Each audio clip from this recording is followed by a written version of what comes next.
Hello friends, नमस्ते, प्रणाम। विमल यादव, गुड्डी यादव लोकगीत चैनल में आप सभी फ्रेंड्स का स्वागत है और अभिनंदन है। तो हम लोग बहुत ही प्यारा विवाह गीत लेकर आए हैं। अगर अच्छा लगेगा तो लाइक शेयर सब्सक्राइब जरूर कीजिएगा और कमेंट बॉक्स में जरूर बताइएगा कि ये विवाह गीत आप लोगों को कैसा लगा। तो चलिए सुनाते हैं।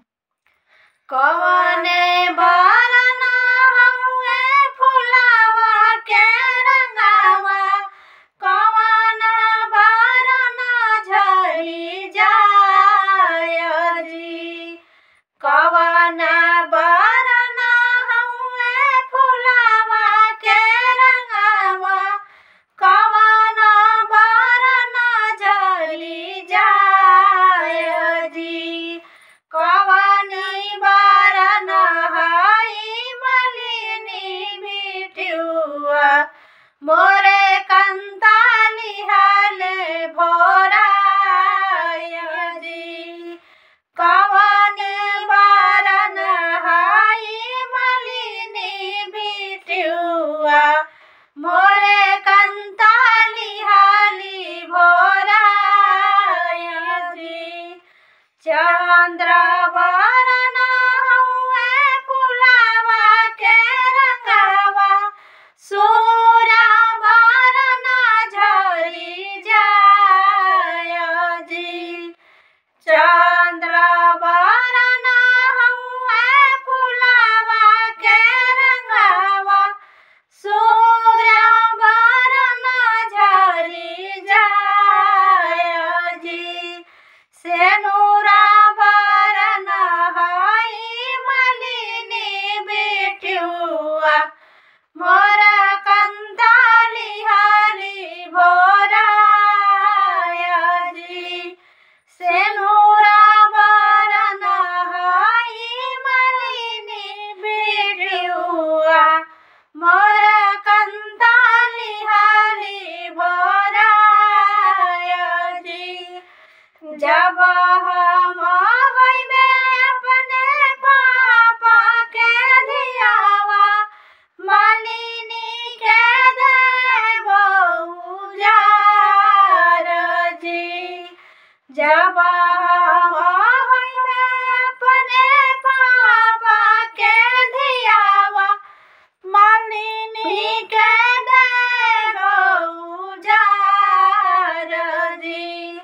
जब हम होकर अपने भाई के बहिनी, मालिनी के देबो उजार जी। जब हम होकर अपने भाई के बहिनी, मालिनी के देबो उजार जी। एतनी वचन जब सुनले दुल्हे राम, पलटी के दिहले जवाब जी। एतना वचन जब सुनले दुल्हे राम, पलटी के दिहले जवाब जी। जब हम होखब अपने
कवन बरन हई मलिनी बिटियुआ मोरे कंताली हाली भोराय जी।